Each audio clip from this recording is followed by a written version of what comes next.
ये कहानी है एबन नामी शख्स की जो अपनी मोहब्बत की जिंदगी बचाने के लिए वंपायर बन जाता है। इस कहानी का आगाज अलास्का की रियासत के एक कस्बे से होता है। यहाँ साल में सूरज 30 दिनों के लिए बिल्कुल गायब हो जाता है और हर तरफ अंधेरा छा जाता है। इस कहानी के शुरू में एक शख्स को बर्फ पर चलते दिखाया जाता है। ये आदमी असल में आधा वंपायर है। इसके बाद एबन और बिली यहाँ आते हैं। उन्हें एक साथ बहुत से जले हुए मोबाइल फोन मिलते हैं। एबन अपने साथी बिली से पूछता है कि ये सब किसने किया होगा। बिली कहता है शायद बच्चों की शरारत हो, जबकि एबन कहता है नहीं, ये काम किसी और ने ही किया है। ये दोनों इसलिए परेशान हैं कि ये अगर किसी ने किया है तो क्यों किया है। जब उन्हें कोई सबूत नहीं मिलता तो वो यहाँ से चले जाते हैं। फिर एक स्टेला नामी लड़की को दिखाया जाता है जो कि फायर ब्रिगेड में काम करती है। इसका बॉस इसे तमाम स्टेशनों का मुआयना करने भेजता है और काला साया पड़ने से पहले वापस आने को कहता है। स्टेला और एबन एक दूसरे से प्यार करते हैं और किसी बात पर एक दूसरे से नाराज हैं और ये आदमी स्टेला को एक साथ रहने का मशवरा देता है क्योंकि ये एबन का दोस्त होता है। यहाँ कुछ कुत्तों को दिखाया जाता है जो किसी पर भौंक रहे होते हैं, मगर वो इन सब को मार देता है। एबन एक सड़क पर रुके ट्रक का चालान काटता है। इस ट्रक का ड्राइवर पूछता है कि तुम किस बात का चालान काट रहे हो। एबन उसे बताता है कि तुम्हारे ट्रक के नीचे से बहुत सा तेल गिर चुका है जिससे सड़क गंदी हो गई है। एबन अपनी गाड़ी में आकर बैठता है तो उसे दादी की कॉल आ जाती है। वो उसे बताती है कि जॉन के कुत्तों का किसी ने खून कर दिया है। एबन कहता है कि मैं जाकर देखता हूँ। स्टेला वापस जाने के लिए एयरपोर्ट पर जा रही होती है तो रास्ते में उसकी कार का एक्सीडेंट हो जाता है। उसकी कार तो टूट जाती है मगर वो खुद बच जाती है। स्टेला को बहुत देर हो रही होती है, इसलिए वो एबन को फोन करती है कि मुझे एयरपोर्ट पर ड्रॉप कराओ। एबन उसे कहता है कि तुम यहाँ ही और तुमने मुझे बताया तक नहीं। एबन खुद तो नहीं जाता मगर वो अपने दोस्त बिली को भेज देता है और खुद जॉन के कुत्तों की इन्वेस्टिगेशन के लिए चला जाता है, लेकिन वहाँ उसे कोई सबूत नहीं मिलता। इसके बाद एबन पुलिस स्टेशन जाता है जहाँ उसकी दादी भी काम करती है। स्टेला जब एयरपोर्ट पर पहुँचती है तब तक सब कुछ बंद हो चुका होता है और वो एक महीने के लिए यहाँ फंस जाती है। बिली उसे अपने घर ले जाता है। एबन यहाँ से कार्टर के पास जाता है जो शहर के सारे कचरे को यहाँ क्रैश करता है। कार्टर उसे बताता है कि विल्सन के हेलीकॉप्टर के पुर्जे किसी ने चुरा कर क्रैश कर दिए हैं। एबन विल्सन से पूछता है कि क्या तुम्हारा हेलीकॉप्टर चलता भी था या नहीं। विल्सन गुस्से में कहता है कि वो बिल्कुल ठीक था। इस कस्बे में एक पावर हाउस है जहां से सारे कस्बे को बिजली मिलती है। इस पावर हाउस का ऑपरेटर कुछ अजीब सी आवाजें सुनता है। वो टॉर्च लेकर बाहर जाता है। अचानक से वहाँ कुछ वंपायर आ जाते हैं जो इसके गिर्द घूमने लगते हैं और इस पर हमला करके उसको मार देते हैं। इस औरत का नाम लूसी है जो यहाँ एक बार में काम करती है। ये आदमी से शराब मांगता है मगर वो कहती है कि काला साया फैलने वाला है, इसलिए 30 दिनों तक शराब बेचना गैर कानूनी है। फिर वो उसे कच्चा गोश्त खाने के लिए मांगता है मगर लूसी उसे कहती है कि तुम्हें भुना हुआ या ठंडा गोश्त ही मिल सकता है। ये आदमी वंपायर का काटा होता है, इसलिए आधा इंसान और आधा वंपायर है। जब इसे शराब और कच्चा गोश्त नहीं मिलता तो ये लूसी पर गुस्सा होता है। इतने में एबन आ जाता है। वो उसे अरेस्ट करके पुलिस स्टेशन ले जाता है। अब इस कस्बे में पूरे 30 दिनों के लिए सूरज गायब हो गया है और वंपायर इस बात का फायदा उठाकर कस्बे में एंटर हो चुके हैं और आहिस्ता आहिस्ता लोगों को मारना शुरू कर दिया है। एबन उस अरेस्ट किए गए आदमी से इन्वेस्टिगेशन कर रहा होता है कि अचानक से बिजली चली जाती है। वो आदमी पुलिस स्टेशन में मौजूद सब लोगों से कहता है कि वो आ रहे हैं और तुम सब को मार देंगे। इससे अच्छा होगा कि तुम सब भाग जाओ। एबन बिजली चेक करने के लिए पावर हाउस जाता है लेकिन उसे वहां पर ऑपरेटर की लाश मिलती है। एबन फौरन वापस कस्बे में आता है और लोगों को अपने घरों में रहने के लिए कहता है। जॉन अपने घर बीवी के साथ कुत्तों के गम में परेशान होता है कि इतने में वंपायर उसके घर पर हमला कर देते हैं और उसकी बीवी को साथ लेकर चले जाते हैं। पुलिस स्टेशन में गिरफ्तार आदमी एबन के बाद सबको पहले की तरह भाग जाने का कहता है क्योंकि वो जानता है कि वो वंपायर उसे लेने के लिए आएंगे क्योंकि वो इन्फेक्टेड है और उनमें से एक है। जैक एबन का छोटा भाई उसे चुप रहने के लिए गुस्से में उसकी तरफ प्लास्टिक की एक छोटी सी चीज फेंकता है। वो आदमी कहता है कि तुम्हें ये नहीं करना चाहिए था क्योंकि मैं इससे लॉक को खोल लूंगा। जैक घबरा कर उसको उठाने की कोशिश करता है मगर वो उसकी गर्दन को जकड़ लेता है। इतने में एबन आ जाता है और वो उसके कंधे में गोली मारता है जिससे जैक की जान बच जाती है। जब एबन उसे मारता है तो वो कहता है कि तुम सब मरोगे क्योंकि तुम्हारी मौत करीब है। एबन कहता है कि मैं इसके बाकी साथियों को तलाश करने जा रहा हूँ, तुम सब मेरे आने तक यहीं रहना और अगर ये कोई हरकत करे तो इसे गोली मार देना। स्टेला एबन के साथ जाने को कहती है और एबन मान जाता है।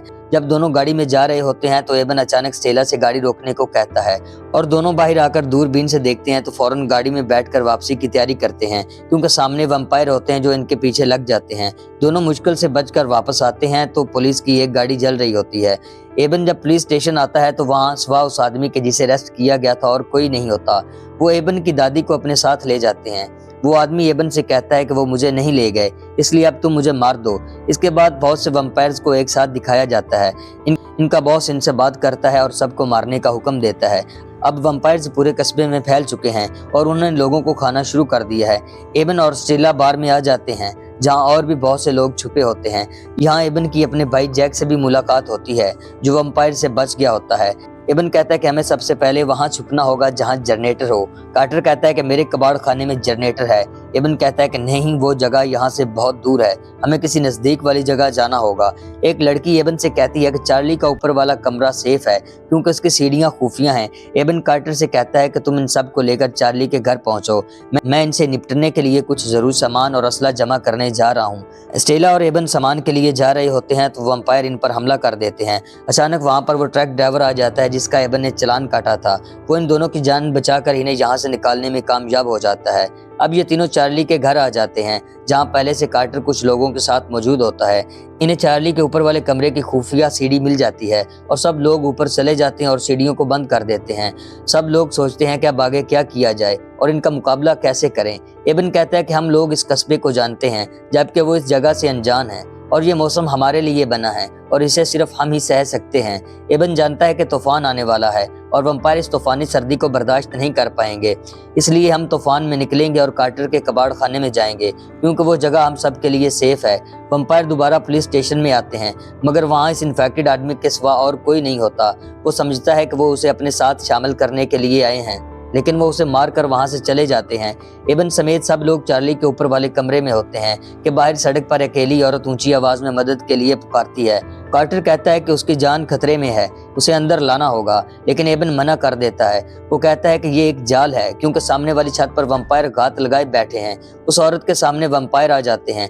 वो उनसे कहती है कि यहाँ कोई नहीं है, मैंने पूरी कोशिश की, इसलिए मुझ पर रहम करो और मुझे जाने दो। इतने में इनके पीछे से एबन निकल जाता है। एबन की नजर जॉन पर पड़ती है जो घर के नीचे लेटा होता है। एबन उसे वहीं रुकने का इशारा करता है। वैम्पायर उस औरत को नोच रहे होते हैं तो एबन चुपके से जॉन के पास जाता है और उसे पूछता है कि तुम्हें यहाँ छुपे कितनी देर हो गई है। जॉन कहता है कि मुझे कुछ नहीं पता। एबन जॉन को बाहर निकालता है, मगर जॉन वैम्पायर के हमले की वजह से इन्फेक्टेड हो चुका होता है। एबन को अब मजबूरी में जॉन को मारना पड़ता है। इसके बाद बड़ी मुश्किल से एबन वापस उस जगह आता है जहां सब लोग मौजूद थे। यहाँ एक बूढ़ा आदमी भी है जिसकी याददाश्त अच्छी नहीं होती। ये बूढ़ा भी बाकी लोगों की तरह कई दिनों से यहीं है। ये अब घुटन का शिकार हो चुका है। ये बूढ़ा सीढ़ियां उतरकर नीचे चला जाता है। स्टेला और उसका बेटा विल्सन उसे रोकते हैं। फिर वो बूढ़ा कहता है, अच्छा ठीक है, मुझे वॉशरूम तो जाने दो। बूढ़ा वॉशरूम जाता है। स्टेला और विल्सन उसका बाहर इंतजार करते हैं, मगर वो बूढ़ा खिड़की से बाहर कूद जाता है। विल्सन अपने बूढ़े बाप को तलाश करने के लिए जाता है, मगर वैम्पायर उसका शिकार कर लेते हैं। स्टेला बैठकर रो रही होती है, मगर एबन उसे तसल्ली देता है कि घबराओ मत। इसी दौरान एक वैम्पायर उनकी छत पर होता है। सर्दी को बर्दाश्त न करने की वजह से वो थोड़ी देर बाद वहां से चला जाता है। अब तूफान काफी तेज हो चुका है और सब वैम्पायर जा चुके होते हैं। इस बात का फायदा उठाकर सब लोग चार्ली के घर से निकलते हैं और एक स्टोर में जरूरी सामान जमा करने के लिए जाते हैं। यहाँ एक छोटी बच्ची होती है जो कि वैम्पायर से इन्फेक्टेड होती है और इस स्टोर में काम करने वाली औरत को खा रही होती है। कुछ लोगों की इस पर नजर पड़ती है और वो भागकर एबन को बताते हैं। वो इन सब पर हमला कर देती है। एबन और ट्रक ड्राइवर बड़ी मुश्किल से इसे काबू करते हैं। ट्रक ड्राइवर कुल्हाड़ी मांगता है तो इतने में एबन का भाई जैक उसकी गर्दन उड़ा देता है। जैक घबरा सा जाता है कि मैंने एक छोटी बच्ची को मार दिया। स्टेला उसे कहती है, तुमने अच्छा किया, अगर तुम उसे ना मारते तो वो हम सबको मार देती। एबन सबसे कहता है कि हमें आगे बढ़ना होगा, लेकिन एक आदमी कहता है कि कार्टर का कबाड़ खाना यहाँ से दूर है, हम नहीं पहुँच सकेंगे। मगर कार्टर कहता है कि अगर कोई उनका ध्यान भटकाए तो हम पुलिस स्टेशन पहुँच सकते हैं। स्टेला जानती है कि एबन की दादी अल्ट्रा वायलेट रे से पौधे उगाया करती थी, इसलिए वहाँ ऐसी रोशनी मौजूद है जिससे इन वैम्पायर्स का सामना किया जा सकता है। एबन कहता है कि पुलिस स्टेशन मैं जाऊंगा, लेकिन उसका भाई जैक कहता है कि नहीं मैं जाऊंगा, तुम यहाँ रुककर इनके साथ रहो। मगर एबन नहीं मानता। वो कहता है कि मैं सबसे तेज हूँ इसलिए मैं जाऊंगा। पहले एबन कुल्हाड़ी लेकर निकलता है, उसके बाद ट्रक ड्राइवर अपनी बंदूक लेकर बाहर निकलता है। एबन वैम्पायर्स को ललकारता हुआ उस जगह जाता है जहां पुलिस स्टेशन का जनरेटर होता है। वो जनरेटर को स्टार्ट करके पुलिस स्टेशन के अंदर जाता है और रोशनी का इंतजाम करता है। सब वैम्पायर्स एबन को घेर लेते हैं और इन वैम्पायर्स के बॉस की बीवी जैसे ही एबन पर हमला करने के लिए अंदर जाती है, एबन उसके सामने रोशनी करता है जिससे वो आदि जल जाती है और बुरी तरह चीखना शुरू कर देती है। वैम्पायर्स जनरेटर की तार को काट देते हैं। एबन इस बात का फायदा उठाकर वहां से निकलने में कामयाब हो जाता है। ट्रक ड्राइवर वॉकी टॉकी के जरिए एबन से बात करता है और उसे बड़ी गाड़ी की तरफ जाने को कहता है। इतने में ट्रक ड्राइवर बर्फ काटने वाली गाड़ी पर आता है और सबको कुचलना शुरू कर देता है। कुछ वंपायर्स जब गाड़ी पर चढ़ जाते हैं तो वो गाड़ी को एक घर के अंदर घुसा देता है। अब वंपायर्स उसे चारों तरफ से घेर लेते हैं। जब वंपायर्स उसे मारने के लिए अंदर दाखिल होते हैं तो वो एक साथ बहुत से बारूद को जला देता है, जिसे एक धमाका होता है। वंपायर्स उसे बाहर निकाल लेते हैं और उनका बॉस उसे अपने हाथों से मार देता है। एबन जब पुलिस स्टेशन जाता है तो वहाँ स्टेला, कार्टर और जैक होते हैं। कार्टर उन्हें बताता है कि वंपायर्स ने उस पर हमला किया था और वो इन्फेक्टेड है। कार्टर एबन से कहता है कि मैं पूरी तरह वंपायर में तब्दील हो जाऊं, इससे पहले मुझे मार दो। एबन उसे एक कमरे में ले जाता है जहां वो उसे कुल्हाड़ी से मार देता है। इस काले साये को अब 27 दिन हो चुके हैं। इन्हें सामने वाले घर से टॉर्च का सिग्नल मिलता है। एबन कहता है कि ये बिल्ली है। एबन और स्टेला बिल्ली के पास जाते हैं। बिल्ली उन्हें बताता है कि वंपायर्स ने उसके घर पर हमला किया था, जिसकी वजह से उसके बीवी और बच्चे इन्फेक्टेड हो गए और उसे अपने हाथों से अपनी फैमिली को मारना पड़ा। वो बिल्ली को वहां से लेकर निकलते हैं और एक घर के नीचे छुप जाते हैं। ये तीनों एक छोटी बच्ची को देखते हैं जिसके मुंह पर खून लगा होता है। स्टेला भागकर उस बच्ची के पास जाती है और फौरन से वहां ले आती है जहां बिल्ली और एबन होते हैं। इतने में वहां एक वंपायर आ जाता है। एबन जैसे ही कुल्हाड़ी लेकर वंपायर के सामने आता है, इतने में बिल्ली बाहर निकलता है और भागने लगता है। एबन उसे मना करता है कि भागो मत, मगर बिल्ली रुकता नहीं तो दोनों ही एक साथ भागना शुरू कर देते हैं। एबन भागकर कार्टर के कबाड़ खाने में पहुंच जाता है, जबकि बिल्ली एक दीवार के साथ छुप जाता है। लेकिन छत पर एक वंपायर होता है जो बिल्ली को देख लेता है। एबन जब कबाड़ खाने के अंदर जाता है तो उसे वहां अपना भाई जैक और 2 औरतें मिलती हैं। एबन उनसे दूसरे लोगों का पूछता है, मगर वो कहते हैं हमें नहीं मालूम। वंपायर्स के बॉस की बीवी मर चुकी होती है। वो कहता है कि सब कुछ तबाह कर दो। बिल्ली जब वहां से निकलकर कार्टर के कबाड़ खाने में आता है तो उसका पीछा करते करते एक वंपायर भी वहां आ जाता है। वंपायर बिल्ली पर हमला कर देता है। इतने में कुल्हाड़ी लेकर एबन भी पहुंच जाता है। एबन वंपायर पर हमला करता है तो वो दोनों एक दूसरे से लड़ने लगते हैं। ये वंपायर काफी ताकतवर होता है और सब पर हावी हो जाता है। वंपायर क्रैशर मशीन के पास होता है तो पीछे से बिल्ली वंपायर को क्रैशर मशीन में धकेल देता है। बिल्ली खुद भी इन्फेक्टेड होता है, मगर कार्टर के पास और कोई रास्ता नहीं होता, इसलिए उसे बिल्ली को भी मारना पड़ता है। वंपायर सारे कस्बे की तेल लाइन को डैमेज कर देते हैं, जिसकी वजह से तेल कस्बे में फैलना शुरू हो जाता है। वंपायर्स का बॉस तेल में आग लगा देता है और आग हर तरफ फैल जाती है। स्टेला और छोटी बच्ची एक गाड़ी के नीचे छुपी होती हैं। आग आहिस्ता आहिस्ता इनके करीब आ रही है। एबन को डर है कि वो बच्ची को लेकर बाहर ना निकली तो वो जलकर मर जाएंगी। एबन वहां से एक खाली इंजेक्शन को निकालता है और मरे हुए बिल्ली की डेड बॉडी से खून निकालकर खुद को लगाने का फैसला करता है, क्योंकि वो वंपायर से उस वक्त ही मुकाबला कर सकता है जब उसमें उन जैसी ताकत होगी। एबन अब बिल्ली का इन्फेक्टेड ब्लड अपने जिस्म में इंजेक्ट कर लेता है और अपने भाई से स्टेला का ख्याल रखने को कहता है। एबन वंपायर में तब्दील हो चुका होता है। वो वंपायर के सामने जाता है और उनको ललकारता है। वंपायर का बॉस एबन के साथ लड़ता है, क्योंकि उसकी बीवी की जान एबन की वजह से जाती है। एबन जमीन पर गिरा होता है। एबन जैसे ही उठता है तो वंपायर्स का बॉस अपना मुंह खोले एबन पर हमले के लिए दौड़ता है।